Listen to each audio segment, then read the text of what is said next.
Welcome to the Holy Spirit's Curriculum of Joy podcast. And my guest today is Katie Turner. Welcome to the Holy Spirit's Curriculum of Joy podcast.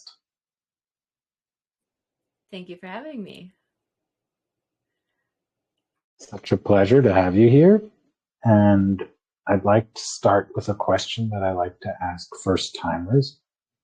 How did you come to see the world the way you do today? Well, I think it's a bit of a longer process, but I'll do a kind of quick Cole's Notes version. I went into psychology first, so I'm a registered psychologist in Canada. So very science-based, logical. Didn't really know, wouldn't have described myself as spiritual intuitive at all. I didn't know if that was really real or more just like the power of belief for people. And then I kind of stumbled into my own spiritual awakening after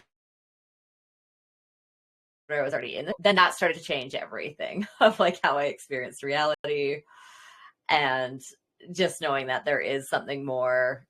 I often talk to people about it's not like a logical mind exercise of like, these are my pros and cons for believing this or not. It's really an experiential, like felt synchronicities stuff lining up, like evidence for it. So then spent a number of years kind of studying, like exploring that side, and then took a while to find ways to bring it into my work as a psychologist in evidence-based ways.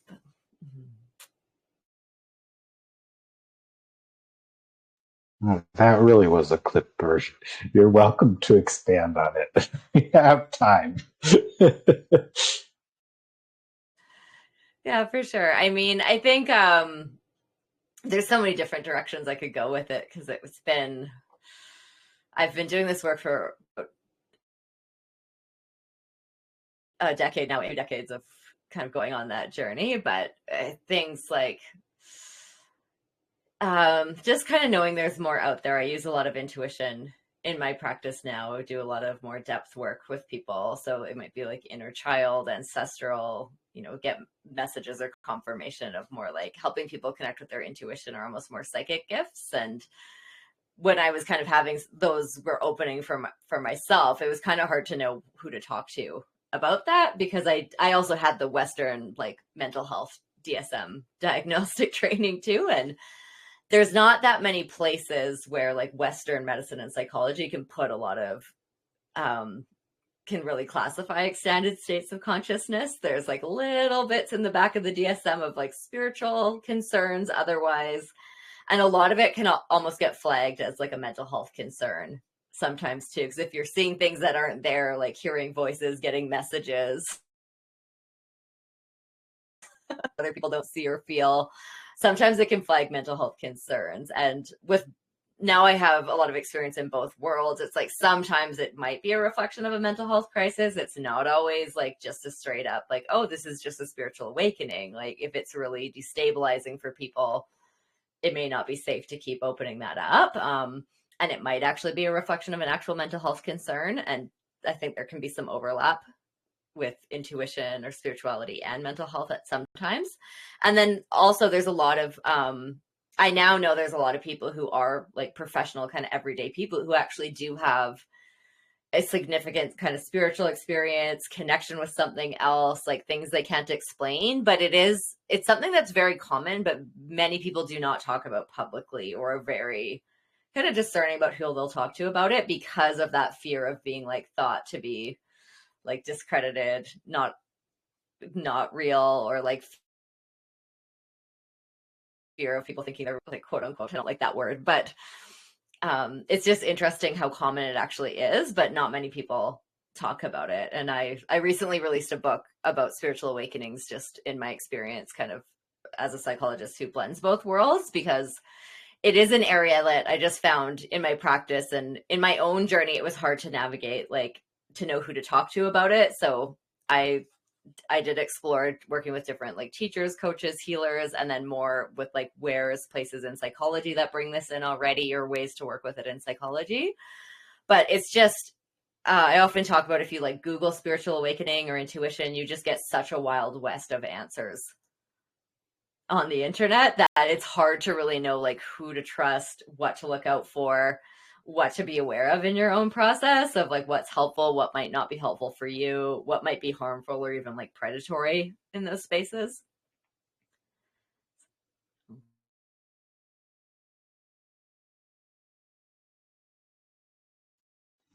Yeah, there's a lot of overlap, but it's not the usual path for most psychologists or researchers, social scientists, and so on. And I have a background in anthropology as well, so where we have the religious and consciousness studies, in which we have the tools to explore, but not psychologically, but in social science terms, which is very interesting. And then, of course, there's the overlap with the medicine, psychology, and so on in the terms of other states of consciousness, in the terms of healing experiences that have, or the near death experiences, all these areas, the transpersonal psychology, and so on and so on. Maybe you'd like to go into some of these Yeah. interdisciplinary come together. Yeah.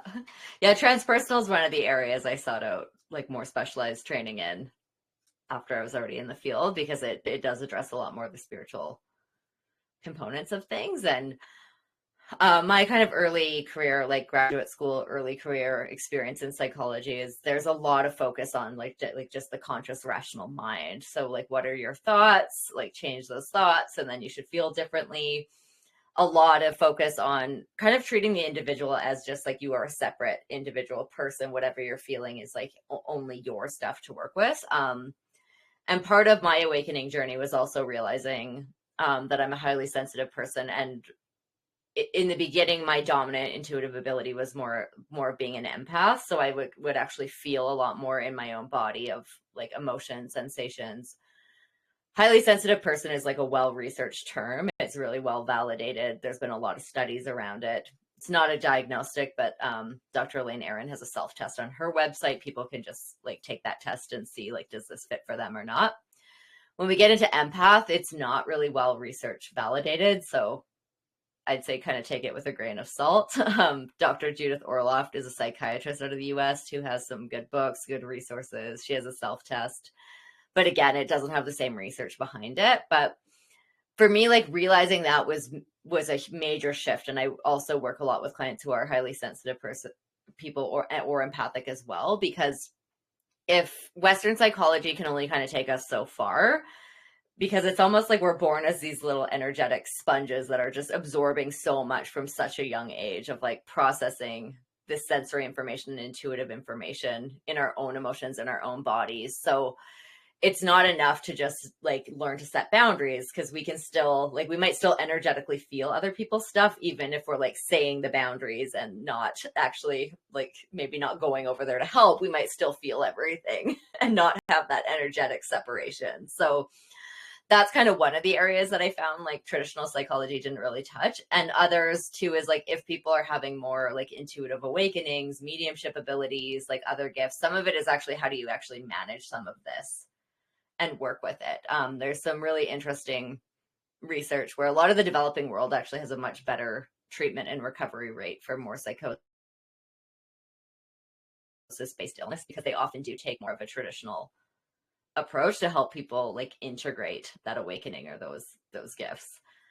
And so yeah, it's so different for every person depending on like what they're picking up on. But I mean, part of when my intuitive gifts started to open up, it's like then I could kind of see, sense, and feel in working with people of like this might be childhood, it might be stuff they're carrying from their ancestors, like it could be collective stuff. So it just allowed this opening to like access these deeper areas. And then I'm more science-based wise. I was pretty skeptical coming into it. So I went more of a deep dive of more of the quantum physics type finding too, because I find that science helps to say like, if this is the nature of reality, like everything's connected, it's one field, we are a part of this field. It helps explain like, okay, maybe we do have some almost birthright to pick up on some of this. And there's a really good book called The Awakening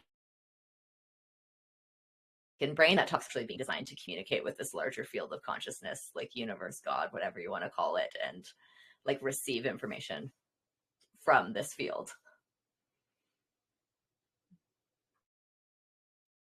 Yeah, it's a very fascinating area where everything intersects, because even A Course in Miracles was written through psychologists. So that's another book that is an intersection between spirituality and psychology. And there's other areas like there's also these psychotherapists and psychologists who wrote about shamanism and use shamanism in their practice. And that's one of the first areas where I got to know this intersection between spirituality and psychology. But there's many, many more, all the classic books like Emotional Intelligence that came up and started talking about, emotions are something that you need to get intelligent about, and so on and so forth. It all intersects between these areas where we want to understand who we are and be able to accept the huge bandwidth of what it means to be a human being. And there's also Charles Tart had his statement that for every state of consciousness, you would need a different science to be able to explore it. So that's also different rules, different ways of judging it or getting ideas about it. So it's really, really fascinating.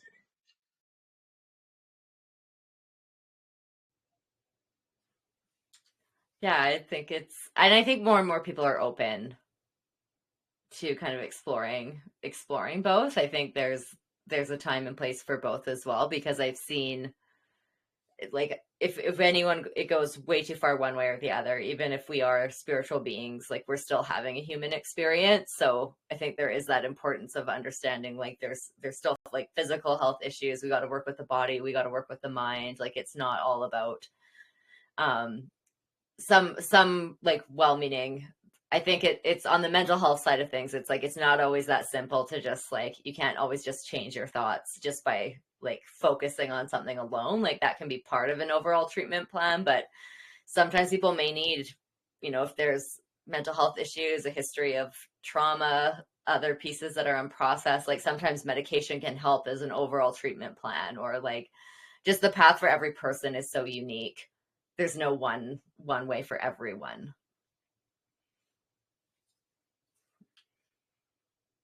You also mentioned this issue of being labeled, right? So there's people who hear voices and are very sane, and there's people who hear voices that are totally berserk and impossible and can't get along with anyone. And I think that's something that psychology is. It doesn't, in reality, they don't label everyone as crazy if they channel or do things like that, because there's a lot of people doing it and are still seen as sane, right? So I think there has been a lot of change in that direction. And like you mentioned, also in certain cultures, when people started having these experiences, they wouldn't be called insane. They would be brought to a shaman or to someone who knew what to do and would be trained to use those experiences for good, right? Or went through extreme trauma and transformation experiences. And I think it's really, really powerful to understand that there's a big difference in how one approaches it. And by labeling people as crazy just because they have an experience that you think you can't relate to, right? Doesn't mean that it's right. And like you said, they have these tests. I've seen them, right, where they say, do you hear other voices that no one else hears? Yeah, of course, if that were the case and you sign that up, they might start checking, are you crazy? Do you have any whatever, right? And so yeah, it's not necessarily a marker for being crazy, but there's many others, right? And maybe that's not the most important one either, but it has been a standard way someone is sane or not. Yeah, and I think in my experience, a lot of people are really hesitant to talk about it. I mean, I often get a lot of clients who they're searching, like spiritually based psychologists are looking for someone because even I think people are hesitant. And I do think more and more mental health professionals that I know are in my circles, like not everyone's a specialist in terms of they don't necessarily know how to work with it, or it may not be their area of expertise. Just like any area in psychology, there's so much. Sometimes you need someone who's more specialized in the certain concern you're looking for, whether it's like trauma, couples work, basically anything. Not everyone's equally trained in that. But I think more and more people are open. They may not know what to do with it, but I also do understand why people are cautious to like share certain experiences unless they kind of know where the person stands. I mean, there's differences in it, whether it's more like clinical psychology, psychiatry, like the counseling, or if people have other trainings that do have more of a lens to understand and like space for some of these experiences. And again, every country is so different too. Like from what I understand of the US system versus Canadian, is the US is very insurance based and very like people often need a diagnosis to even see anyone through their insurance. So like from day one, they're getting like a diagnostic label to even get help. Whereas here with people who have extended health benefits, they can they don't need, some require a referral from a doctor, but many people can just use it as at their own discretion. So there doesn't need to be like this diagnostic label on file. And I think often like on the mental health side, it's more about like, can people kind of still function in the 3D world? Like, can you maintain a schedule, like sleep cycles? Usually having that observing ego that can kind of discern of like, okay, I can tell of like who to talk to about this or not is usually a good check. Just like everyone should understand this or get this, and not sleeping or in more of a manic type state, or if it's like paranoid, scary. Because again, like with that quantum space and energies, like some stuff can be very supportive, very healing. Some stuff may feel very destabilizing or unpleasant or like not fun or safe to be around. So I'm never a proponent of like helping anyone open up anymore if they are not feeling like safe, stable, grounded, not functioning well in day to day.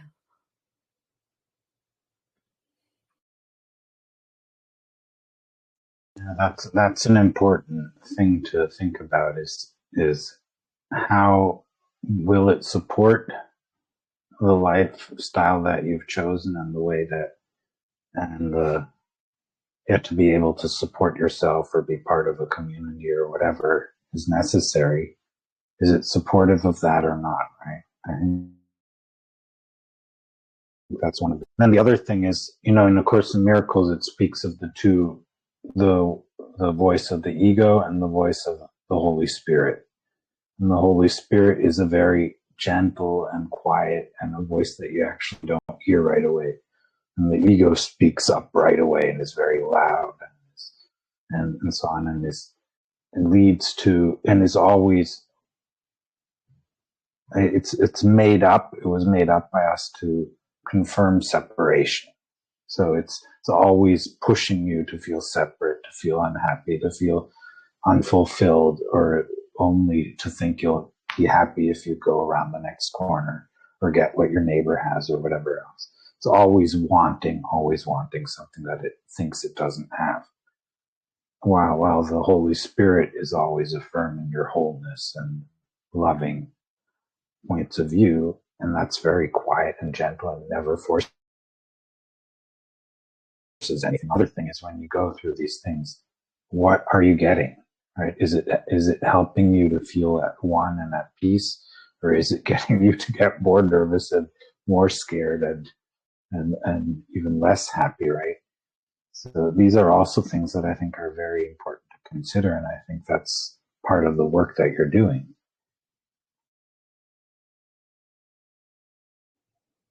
Yeah, I think that's also my experience too, is intuition often comes like almost more quietly. There can be some times where it comes really loud and like clear, often as like a warning. It might be a safety piece or like a knowing. Or sometimes if we're not really getting the message, it's like the volume will get turned up in terms of the intensity of it.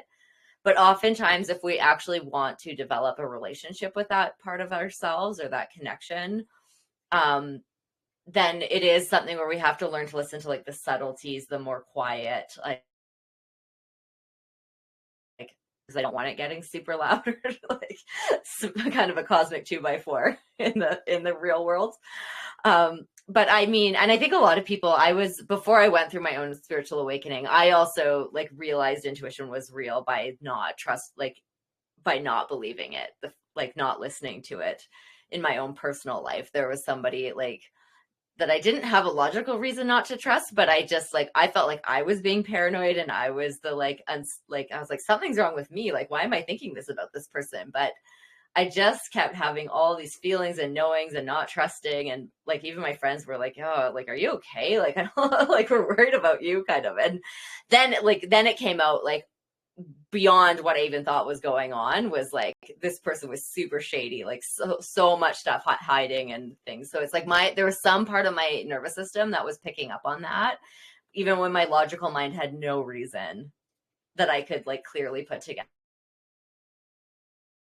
Like that was a really dramatic kind of opening, and I think that for a lot of people, because our kind of culture doesn't usually, most of our parents, our early upbringing, like I think that's changing now with many like conscious parents and like attachment parenting of like affirming kids' own knowing, their boundaries, their intuition. But most of us were raised or kind of like my generation was not really raised with that, so we were kind of taught actively not to trust it. Or if we were like, hey, like, are you okay? It seems like, is everybody up, is so and so mad? They just, no, everything's fine. So you're kind of like gaslit a lot of your life and not really taught to like develop that trust, that or even just to be nice, to like not be rude to people, even if you're like, this doesn't feel good, or like I don't feel right with this person's energy, or trusting yourself. So I think that's starting to change, which is positive.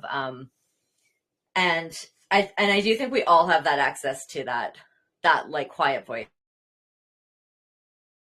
within, to start developing it with stuff we're not really emotionally attached to, because of that, like when our ego jumps in. Like our ego is to protect us, to keep us safe. It helps us function in the 3D world. Like we do still need the ego, but it's more about having it be in service of like that soul or that connection, that higher connection. And oftentimes like our ego wants our intuitive, like that messaging, that connection to work according to the way it's used to working. Like it wants the whole plan. It wants to know like, well, if I do this, what's going to happen in 5 years? I need to know this is safe. I need a guarantee. Whereas like intuitive is more of a like, I almost refer to it as like a GPS system, but it doesn't give you the whole, like, here's the whole way to go in every street you're going to turn down. It's just going to be like, turn left now. And you're like, okay. Like it'll kind of let you know, like step by step, what feels right. And sometimes you really have to be in a process of working with like, what's the emotions coming up for me around this? Like it doesn't always give us like the answer. It evolves over time. A lot of stuff I kind of have issues with in some spiritual community stuff too is like that soul piece of like those messages that come through to us. They're not ego based. So many like manifestation teachings or people that's taken some of that or some popular teachings have really, it's actually, if you look at a lot of it, it's very ego based. It's like, imagine the mansion, the $1 million check, the cars, the this, and our ego isn't really, maybe financial is part of it sometimes for some people, but oftentimes like some of the intuitive stuff that's come through the strongest for me, it's more of a knowing, and it's not always, sometimes it actually goes against the ego or isn't rational. Like for me, building my practice on the foundation I built it on, like I struggled with that for a long time because it felt like I had no idea how to do it, or if I could even still be a psychologist and do it. I had put so many years and like worked so hard to get there that I didn't know if I had to just walk away and give it all up. And it was so unknown. I didn't know if anyone would want this kind of work, if I'd be able to do it at all.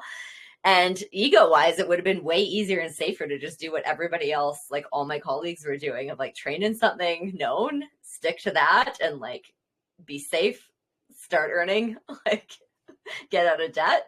But it was this whole calling of like, no, like it's kind of a knowing of like, it's beyond just money. You're like, I need to do this. There's something like soul calling, life purpose kind of those things of like, if you did win the lottery, never had to work a day, like you didn't have to work for money. It's like, what would you want to do? It's often those things.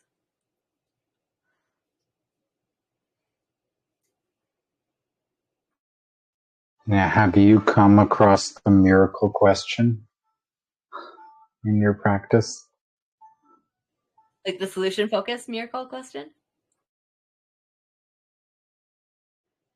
Yes, yeah, I've had some solution focused training. It's kind of the like, if you could wave a magic wand and something was different, what would be? What's the first thing you'd notice? And then you kind of work to how do you start getting there? I think that's also an interesting thing when it comes to spirituality as well, because when you can't hear the voice clearly, we might ask yourself questions like that, and then it can open up more, right? I see some Jamuna would like to ask a question, so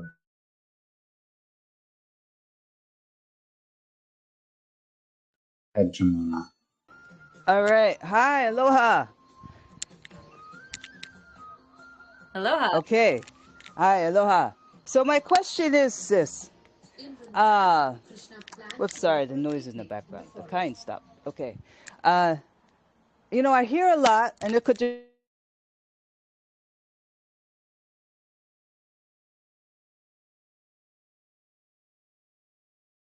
Don't hear you for some reason, Jamuna.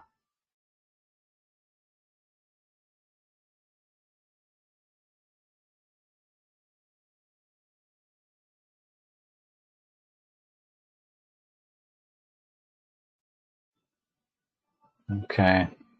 Well, I guess we'll continue, and then we might figure out how to solve it in the meantime. So yeah, the solution is also helpful when it comes to opening up to your intuitive or the Holy Spirit's voice.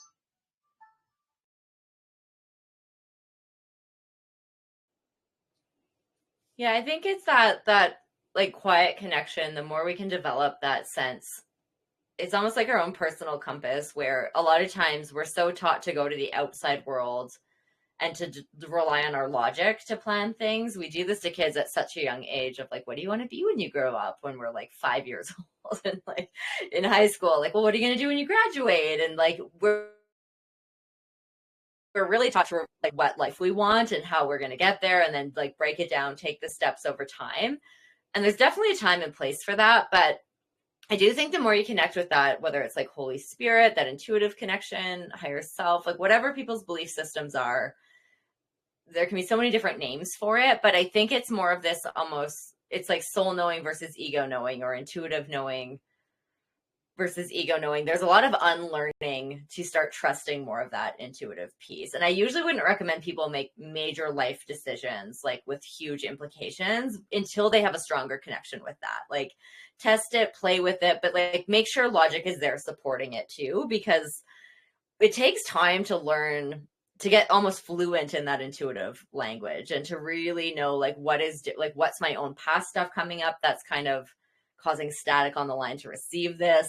Sometimes it may like we might be noticing more of a block or something we need healing within us before, because usually when it's just straight clear intuition, it is neutral, it's very gentle, it's loving, it's non-judgmental, it's just like neutral a lot of the time.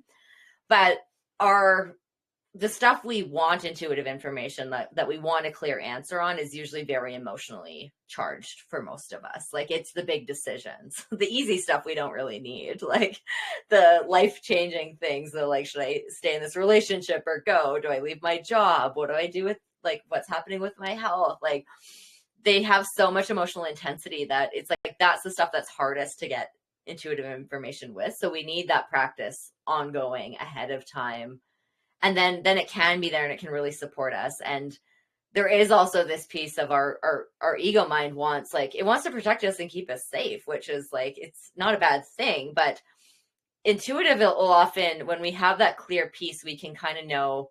I mean, I've had enough experience with it now, not always 100%, but if I am about to make a major choice, if my intuition is not on board, I don't go ahead with it. I'm like, something's off here, because the times I have not listened to it, I have always come to regret it. And sometimes there's even times where it's like, this isn't fully what I want rationally, but I know there's something really important here. And so sometimes I'll say yes to things that on paper I wouldn't have. They don't make a ton, like they don't fully make logical sense. They're not completely out to lunch, but it's like, this wouldn't have been what I thought would happen. And I've even like, I have practical pieces like that. Like I've had information come in around like, okay, like I'm going to have to go take a trip. This is happening. And then finding out later, like a family member's health, like they were actually been given a terminal diagnosis, but had hit it. But it was like that spirit had gave me the information I needed to know ahead of time, just to be like, hey, this needs to be on the radar. You need to start planning here. It wasn't a hard choice of like, what do we do? Do we go or not? It's like, no, we have to go. Like, this is the time. Yeah. So, and I've had stuff like that, even in terms of like, I'm not a financial planner. I don't know a lot about it, but I've had really strong intuitive information in my own kind of financial pieces before COVID hit, where my financial advisor was like, no, keep this here. Don't move it. And I was like, I have a really bad feeling about that. Like, move it over here. And they didn't want to do it, but they did it. I couldn't explain why. And like right off, like a few months later, the market crashed, and it's like, I would have lost so much more if I would have kept it where they said. And there was no way to know that was coming, but I just had such a bad feeling about it. And I have learned to kind of trust that. But that trust is in a relationship or with that intuition, with that intuitive or holy connection. It is also something like, we don't always have to trust it right away, because we need to get evidence, and like trust is a feedback loop. Like when this is helpful, when it has evidence, when there's like, okay, I understand, like in hindsight, why this worked, our ego can settle down a little bit more and be like, I don't really get this, but I understand, like it has something valuable to offer here.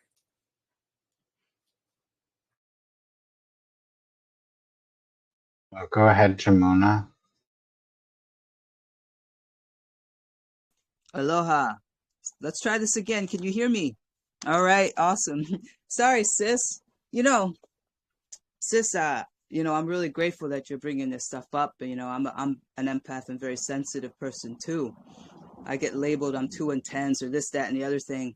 But I would love to. I think you went into it already a little bit about the gifts of being sensitive and an empath and intuitive. I'm very intuitive too, triple Scorpio.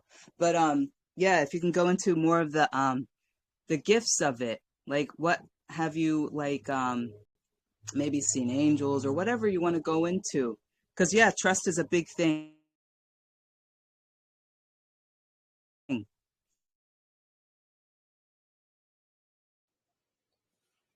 Yeah, definitely. I think there's a lot of gifts. A lot of the like highly sensitive clients I work with, and I know a lot of this is for me as well too, is like, I think highly sensitive nervous systems, it is about 15 to 20% of the population. It seems to be like an evolutionary difference of like, hang back, get more information before jumping in.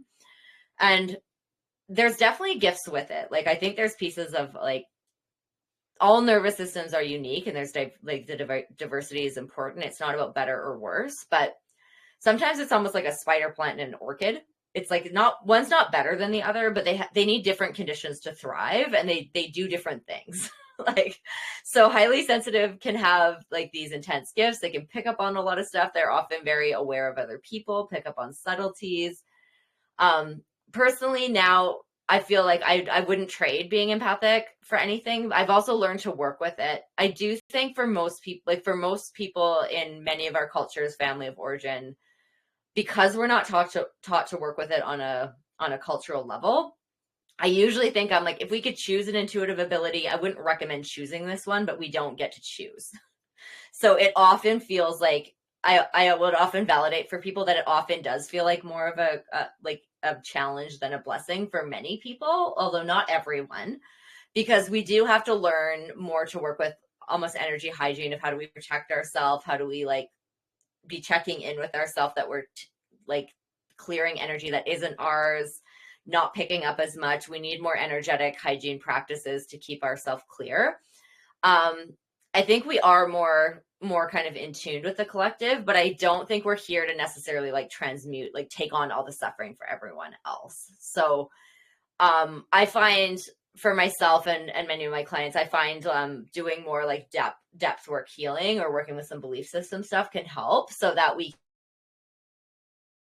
can, one intuitive ability, when we know what our dominant one is, then the other ones will start opening up and evolving as well. I used to think of it as like, I want to find out what my gifts is, like it's Christmas morning and you get to open your present and like then you have it and you know what it is and can play with it. But being on this journey has really showed me, I'm like, oh, it's always evolving. Like it's never settled. It keeps changing and evolving over time. So I was very strongly empathic when I started out. I'm not like, it's not my dominant one anymore, but I've actively worked with it because I don't like it being my dominant one. I don't want to feel like everything emotionally and physically in my own body. That's not mine. I'd actually rather have a bit of a separation. So I've learned ways to kind of be more like get intuitive information, whether it's like knowing, audio messages, other things, but I don't feel it as intensely through my own body anymore. But it used to be very intense. Like it could be painful. Like I could be in full and cry, but I do think it is a gift. Once we kind of learn how to work with it, and we can be a lot more in tune, the connections, like when you do get more of that, when you have that knowing, I think it can really help. It can help decrease anxiety, stress, depression. There is a lot of research that shows it improves resiliency, and like spiritually connected brains are healthier than achievement oriented brains. So there are so many benefits to it as well. I just think for people who are empathic, we have a bit more, like there's a bit more learning with it. It's kind of like learning to drive a high end performance car versus like a Honda Accord or something.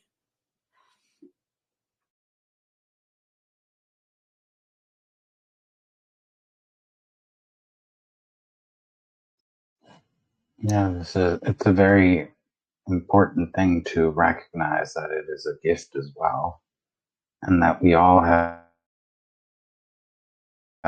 to play in. If we, in A Course in Miracles, it says we're not special, we're all equal. But in the journey that we have, as long as we feel separate, we will have different talents to fulfill the role we have in forgiveness and accepting the atonement for ourselves. That's the language of A Course in Miracles.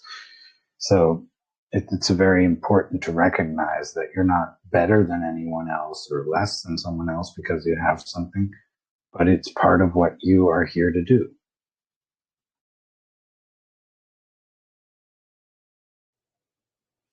Yeah, and I agree. And I think there's also there's on that soul level, it's like, and human level, we're not better, we're not worse, but we are unique. We're a unique, like nobody's exactly like us, and we're the same.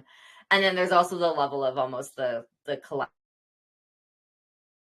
like system or larger social structures work too. Of there can be validating both. Of there are some things that certain nervous systems, diversities, like it can be a harder existence in the 3D world. For like highly sensitive nervous systems, people are often, I think it is changing, but many, if we go back a few generations, a lot of it is kind of survival. Mental health wasn't really known, normalized, not a lot of emotional intelligence, not a lot of ways to kind of process, like people just kind of like shoved it down and dealt with it. So many highly sensitive people are told from a really young age of like, you're too much, you're too sensitive. Like people didn't know what to do with them, but they also didn't know what to do with their own emotions. So I think there are some kind of challenges, but it's also shifting. And like, I mean, our world needs more sensitive people. We don't need more people who are turned off, shut down, like not dealing with emotions. And there's so many gifts in the sensitivity too. And I hope that we get more and more change to kind of support different nervous systems as a whole.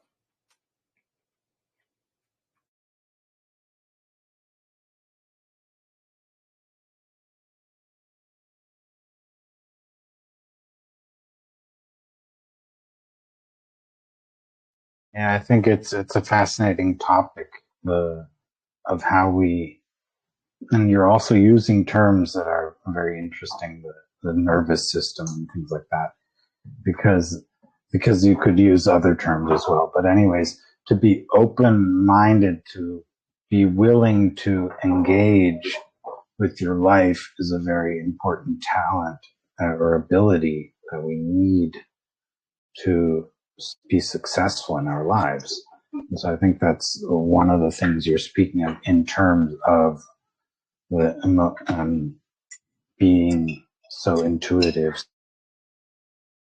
so feeling, even though some people are ignoring it, right? I don't think that anyone doesn't feel it. It's also a matter of choice of how much of that you allow to yourself to be aware of.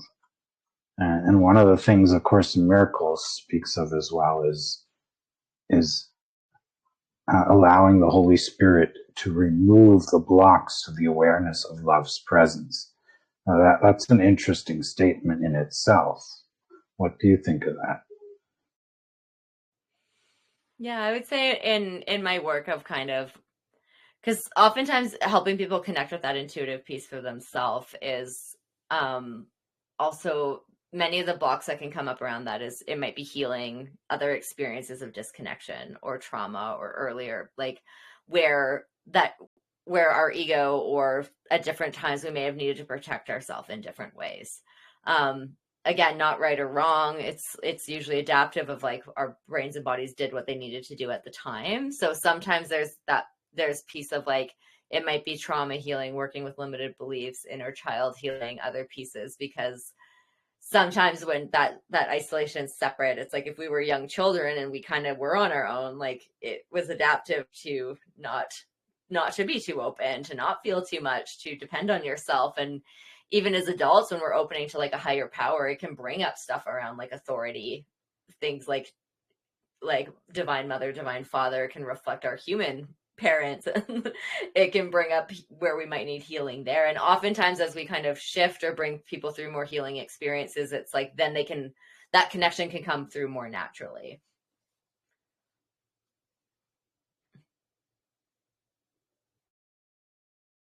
I guess one could also say that in order to open for the intuitive messages, you also need to develop a trust that you can actually hear them and that they could. And one of your statements was that you went through the process of not listening to it and regretting it. So I think that's something that we all go through. We go to a certain point of unhappiness or not trusting and so on until we discover that, oh, there was something there that I could have followed and it would have helped and it would have been better. Yeah, and I think so often we often think of like approach intuition or that connection with something bigger than ourselves, almost like a magic 8-ball or something of like, just give me the answer I want right now. But it is this evolving relationship and conversation. Like it really is this ongoing, if we're really going to go down this path. It's an ongoing dialogue. I don't think it's ever fully complete or done. Because even when I asked that question around practice or not, I mean, I had a very significant experience, like this bubble like floated up and went down 3 different hallways, like same pace. And it popped in my like energy room, full body chills. I was like, okay, I'm not getting a more clear answer than that. But it wasn't like the entire path wasn't laid out. It still took me years and many different courses, a lot of investing and mentorship to be like, how do I actually bring this in? But like that level of the question was answered. I was like, okay, I'm not going to get a more clear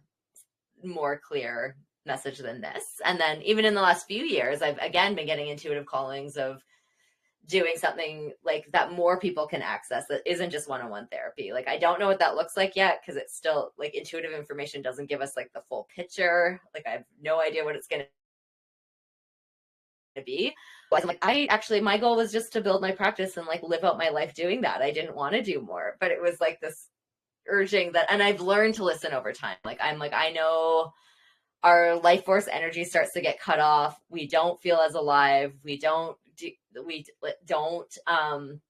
there's cost to not listening, but also too, like, we also have to want to listen to it as well. And I think in the beginning, like, we can have a lot to lose when we start listening to it. Like, there's often a dark night of the soul. We're going through it for the first time. Usually our culture doesn't have a great framework to support people through that. I think it is getting better, but it's like sometimes we have to give up a lot to go through things. So I also just so much compassion for anyone wherever they are in the journey is like, on a soul level, I don't think there is like a rush to arrive. I think we can take care of ourselves and do like one small step at a time, like one answer a little bit at a time, but you might not have to make decisions. And even in the intuitive work I do, when it is big stuff about like, are you quitting a job or career you've done? Are you considering leaving a long-term relationship? Like, there's benefit to being in the process of that and being like, what's my learning? What's my healing in this? Like, how do I really be present in this until it does really on a soul level feel like completed in an answer? Whereas our society often rushes us to be like in or out, like make a decision, go. But I think soul level is so much about our own, like our journey, that it's not as rushed. And if it's really meant to be rushed, sometimes it just falls apart and we don't really have a choice in it anymore.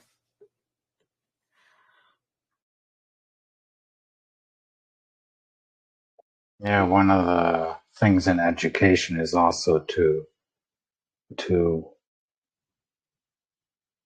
be affirmative of the process, to say yes to the process rather than always being about results. Something we're basically relating to in the psychological terms. So I think that's a very important thing, is that the process is also very valuable and every step in it.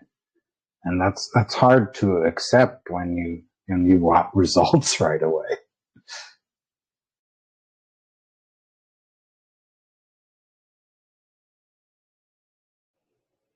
Yeah, and I think that's one of the differences almost of like the ego versus more the soul pieces. Like the soul is always process unfolding, like evolving. It's not a destination or like an arrival point. Like we have different points of kind of like healing, integration, a bit of stability, enjoying it. And then there's often a call to expand again or change. Like it's part of the journey of life. Whereas the ego just wants like to get somewhere, like, and we're taught a lot of that in a kind of capitalistic, consumeristic society of like, get this, get XYZ, and then you're going to be happy and be satisfied.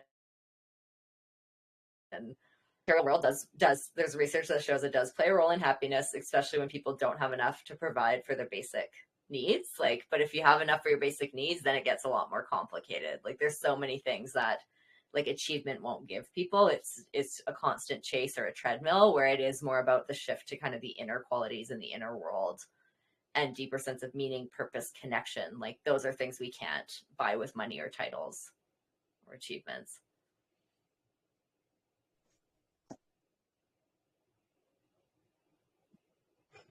Yeah, another statement is from A Course in Miracles is we all are infinitely valuable in the mind of God. And I think that's a very fascinating thing to think about it, because it's not always easy to see yourself as infinitely valuable or anyone else as infinitely valuable when you're going through a certain situation, because we're not used to seeing ourselves or anyone else as infinitely valuable and not idolizing them or idolizing ourselves. Yeah, and on the same time, on the kind of human level, I think like when you talk about near death experience, whether it's people's connection with angels, higher self, like God, source energy, it's like that can be so healing for people, of that experience of that like knowing and being flooded and feeling this unconditional love. Like it's something that like changes your life going forward. It doesn't mean we're always connected to it all the time, but it's just this like glimpse of it can have so much more peace with like the concept of death, with other people passing over, like just being able to come back to that and pull on that in difficult times. It goes from this like isolated survival piece to being like, oh, we're part of this loving, connected universe, and like knowing it, experiencing it. And on the other side, I think on the human level, people can get tripped up on different sides, whether it's like idolizing people or also being like, yes, we're all worthy of love, equal in the eyes of God, like all equally loving and deserving. And on a human level, like we can have boundaries with people's behavior. And it's not always about, sometimes there's that spiritual warrior piece of like, how do you be loving, lead with love, but that doesn't mean like letting yourself be treated poorly or abused or taken advantage of.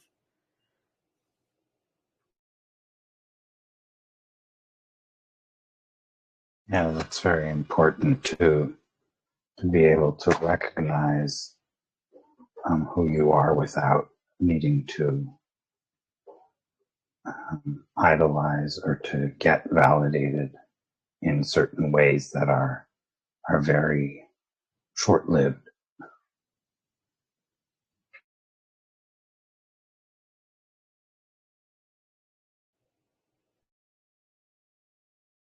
Yeah, I think it's almost a discernment piece. I'll often talk with people of like, it's not about judging. You can still love someone, have compassion, like recognize that they're on their own journey, that they're worthy of love, just like everyone else is, and know kind of where you end and where they begin on the human level, and like what your relationship is, what boundaries are appropriate with this person's behavior. And at the end of the day, they need to be like if they're not your child or dependent and they're another adult, they need to be responsible for like the consequences of their behavior. Not in a punitive way, but in boundaries. It's more about like protecting yourself and self-care in those ways. And I think that was part for me around kind of even writing the book, because I think a lot of people, like most people, are doing the best they can with where they're at, but people are at their own level in terms of emotional maturity, like self-awareness. I see more, there's such a positive movement in mental health being a lot more normalized, people talking, but one of the downsides or potential double-edged swords for it is you have a lot of people, like there's a lot of different voices out there, and I think it's more and more important for people to be able to kind of discern like who has the training and experience to kind of know what they're talking about and what stuff may be like misinformed or potentially harmful. I mean, I've seen there's so much good with it too, but there's also some areas where like anything, there can be a shadow side to it. Well, like even more of the rise of like trauma informed coaching, or like coaches who are now talking about treating like depression or other things. And that stuff really scares me, because unless you actually have the training and like know a lot of what to do there, it's like you could potentially really destabilize someone or put them at high risk, and that's risky for kind of everyone involved. And I'm definitely not trying to gatekeep like mental health of like, I think there's space for people to be peer support, to be working with, but it's just one of those areas where it is very extensive training, because if it's actual clinical depression or like really high levels of trauma, it's important that someone has a comprehensive team within that, and you want someone who is kind of trained and knows what they're doing, or like has enough experience to be treating that. Okay, go ahead, Jamuna. You had a question. Oh, okay. Can you hear me? Okay, good. Yeah, so, I'm just curious. When you say you had an awakening, but, like the ego wants to go just from like just having everything right now. So, or like, so what is awakening then? If we aren't the son of God already, like, you know what I'm trying to say? It's just, it's almost, it's like we're all evolving. But then awakening, like that's kind of vague then, because that implies that you have arrived. Can you elaborate on that? Thank you. Yeah, well, I definitely wouldn't say I'm like awakened or enlightened. I don't know if there's like an arrival point. If there is, I haven't got there. Like, I don't think I think it's a constantly unfolding and evolving. For me, the awakening was more the piece of like connection with intuition and the spiritual piece. And that looks very different for everyone, because I think each of our gifts are very different. For me, like the beginning of my journey was more around realizing like some of the like dreams, some of the intuitive knowings or gut feelings were like that was actually real and valid, and not like me being anxious or like paranoid about people, like that was actually like it was giving me information that was actually happening. And then in my journey it was more like it started unfolding more with the empathic ability of being like realizing that in exploring more intuition development courses, other things outside of psychology, I realized my whole internal state would change depending on who I was working with or what exercise I was doing. So I could describe feelings, physical pain, like bodily sensations that were happening for the other person that I didn't know, like to like exactly what was going on for them. And then my whole body would shift, like working with someone else. And I had never realized that was going on before. So that was like a very clear kind of workshop series that stood out for me, where I was like, how long has this been happening? And how much has this been going on in my life without me realizing it? Because I always just thought like if I was upset, like this was my feelings, and it wasn't all mine. And so, yeah, again, I think it's this, for everyone, it's different because not all our gifts are going to be exactly the same or come through the same way. Some people may access, like they might communicate with animals really easily. They might get messages, certain types of messages. Some people only get like really supportive, loving, helpful things. And some people get like kind of heavier energy or things that don't feel helpful, that feel darker, that aren't. And so they don't want to open that up. Or they're not sure what to do with that. But I think it, for the awakening, I definitely don't mean arrival. I think it's because it's something that still unfolds. It's still ongoing. It still evolves, but I think it's a way of being able to come back more and more to this connection with something else, like a higher power outside of yourself, whether you call it God, higher self, source, like universal energy. Just knowing that it's like it's a practice and almost a muscle that you're working, where it can become more and more part of your everyday life. Because when I first started on my journey, I'd have to spend a lot of time like meditating, working with people, really getting into those states to get that information. And now I'm almost one foot in both worlds a lot of the time, or sometimes I have to like intentionally kind of turn it off to not be getting flooded with too much information. So I don't know if that answers the question or if there's more. Yeah, it answers the question. It's from you. That's what matters. Thank you.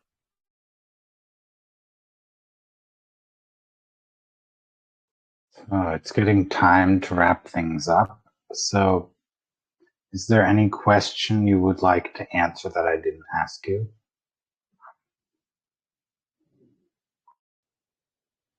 I don't think so. I mean, I think the main thing that I want people to take away is that like intuition is real. I think it's something we all have access, like you said, in different ways. People call it different things. Like many logical people might call it like a people sense, or like a gut sense, or a business sense. And it's like, oh, there's an element of intuition here as well too. So I think we all can access it. And I think it's worth investing in because it is such a valuable resource. Like we live in such turbulent times and there's so much information overload out there that going outside and getting information is helpful to a certain degree when we need to understand more about a topic. But then when it comes to like what's right for us, we can get stuck in this loop of pro and con list and not just going in circles. Whereas like that inner knowing is like what actually tells us this is what feels right for, like what feels right or what I know is right for me right now. So if people want to develop that, I would recommend just like finding out what your dominant type is and like practicing it. Just make it part of your lifestyle. Just play with it here and there, and it will evolve over time.